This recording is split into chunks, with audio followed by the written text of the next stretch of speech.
Hey there, hockey fans. Welcome into a season recap for the Lady Flames Division I and Division II teams. And Pat, unfortunate times for both these programs in the sense that the Lady Flames were looking for a three-peat and Women's Division II headed to the national tournament. And with that, COVID-19 comes into place and basically wipes everything out, much to the dismay of a lot of programs. It was the right decision by the league, definitely. for sure, a wise decision. And potentially a life-saving decision, you could say. But let's talk about the Lady Flames Division I team to start things off here. This is a group that came into their conference championship, ran show. They got the win and were well on their way to potentially getting a three-peat. Yeah, and I think for them, as you said, ran show. I think for them, and I'm going to talk about Minot State and Lindenwood Belleville, that's 1, 2, and 3. Right. I think for all of them, kind of wanted to be the first team to ever win that conference, first ever conference tournament championship. But for them, they all knew also that, all right, well, we didn't get it done here. For more so Minot and Belleville, they felt like, all right, maybe we have a shot again at redemption when it comes to the national tournament. Yeah. And unfortunately, now they don't have that opportunity. For the Lady Flames, obviously, they were excited to win the first conference championship, but I think kind of similar to the men's team, they knew like, well, there's a bigger prize that we are trying to chase, and also chase at redoing history again, because they would have been the second team ever to win 3 national championships consecutively, so that would have been a huge feat for them. And then this is another group that is very senior heavy. Half of the roster has a lot of girls that are in their last year or about to graduate, and some of them have already, I think, mentioned that they might come back for grad school and commit, and this will definitely put a fire under them on that. But yeah, it's just a season that was unfinished for sure, because they just knew that, hey, we're going to have a chance to three-peat, and for the seniors, a chance to play in your 4th consecutive national championship game, and now they just don't get that chance. Let's say this, though, okay? And I mentioned this on Twitter, and I think you're in agreement.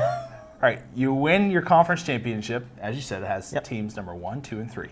Flames have been number 1 all season long. Yep.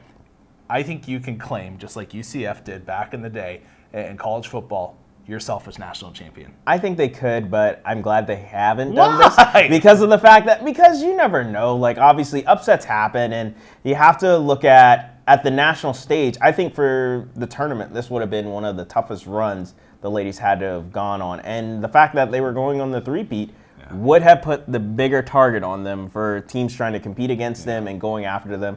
And I mean, you got to think of Michigan State. That was considered one of the dangerous teams coming into the tournament that just now doesn't get a chance. Colorado gets the auto bid out of the West. You don't really know what their big guns and how that team kind of shaped after losing some heavy hitters from last year's roster. And like I said, Belleville started having the Flames number again. We potentially could have seen a repeat of the national championship. That would have been interesting to see Minot maybe go against the Flames again in the championship. Not saying the Flames wouldn't have gotten it done, because obviously we've seen how skilled and how diverse in the offensive firepower they've had all season long. But at the same time, I'm glad they haven't kind of proclaimed that and already sent out like, yep, let's get our championship rings for the three-peat. But at the same time, you could make a very strong case for them. No, I'm making the case right now. Whoever's running Lady Flames Twitter, just get out there. Just 2020, we claim the national championship. Lay out the facts. I've got your back. All right, Women's Division II, a season that was very promising for them. They took a lot of steps forward, and I'm sure they would have loved another opportunity to go to the Nationals and gain experience there. But overall, a fantastic season for this group. It was a fantastic year for them. Obviously finishing second in the East for them, which a lot of people thought, oh, well, Mercier should jump in. Which, no, that's silly because of the fact that the Flames beat them twice in the regular season. Yeah, Mercier did beat them in championship game, but it didn't take the first overtime or regulation. It took them double overtime. So you almost played another game. So basically it took you to the 4th time to be able to beat them. So for the Flames, I'm glad they stayed at that number 2 point. And it was the right decision based off the computers. But it's unfortunate because you take a look at Captain Holly Turner, who we all knew was one of the top players in the country, and it showed when she earned first-team All-American status this past season.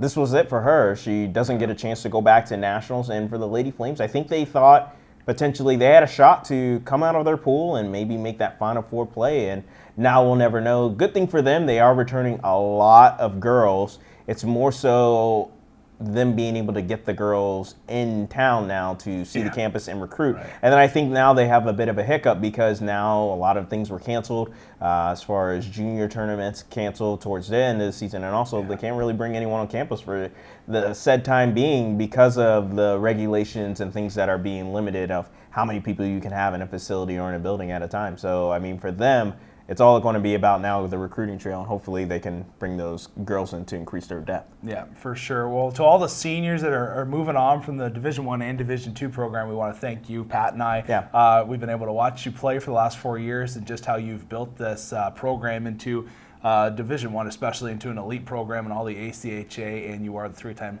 national champion. In my opinion, it's been a joy to watch you guys, and best of luck in the future. And for those of you coming back next year, well, let's go 4 for 4. He's Patrick Strong and Rhett McGibbon. Have a great summer. We'll be bringing you more updates on the Lady Flames throughout the summer months, and we'll wait for the season starting up once again in September. See you then.